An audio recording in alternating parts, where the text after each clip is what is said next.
દલાલી સાથે સંકળાયેલા વેપારીનું અપહરણ કરવામાં આવ્યું। અજાણ્યા અપહરણકર્તાઓએ 50 લાખની ખંડણી માંગી હતી। પોલીસને જાણ થતાં અપહરણકારોએ વેપારીને છોડી મૂક્યો અને 1,20,000 રોકડા અને 2,10,000ના દાગીના પડાવ્યા હતા। પૈસાની લેતી દેતીમાં વેપારીનું અપહરણ થયાનું સામે આવ્યું છે। તો અપહરણની સમગ્ર ઘટના સીસીટીવી કેમેરામાં કેદ થઈ છે।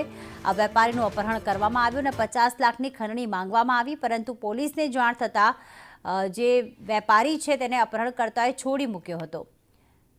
જયેન્દ્ર અમારી સાથે જોડાઈ ગયા છે। જયેન્દ્ર, કોના દ્વારા અપહરણ કરવામાં આવ્યું હતું? વેપારીને જ્યારે છોડી મૂક્યો છે ત્યારે તેણે શું પોલીસને કોઈ નિવેદન આપ્યું છે?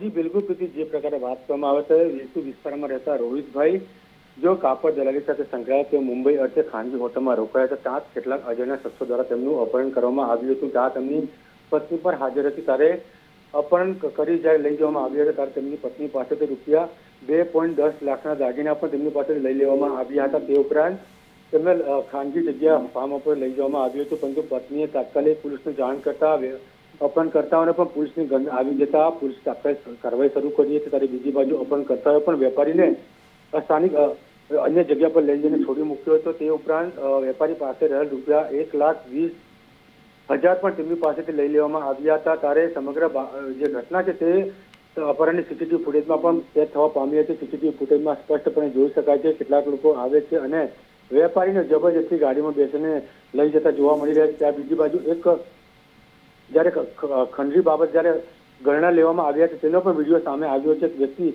રૂમાલની જે છે ઘરે મુકાઈ રહ્યો છે। સમગ્ર બાબતે જ્યારે વેપારીને છોડી મૂકવામાં આવ્યો હતો ત્યારે વેપારી ત્યાં મુંબઈની પોલીસમાં ફરિયાદ નોંધાવી હતી। 0 નંબર તે ફરિયાદ સુરતના વેસુ પોલીસ સ્ટેશનમાં ટ્રાન્સફર કરી છે। પોલીસે હાલ સમગ્ર બાબતે વેસુ પોલીસે તપાસનો ધમધમાટ શરૂ કર્યો છે।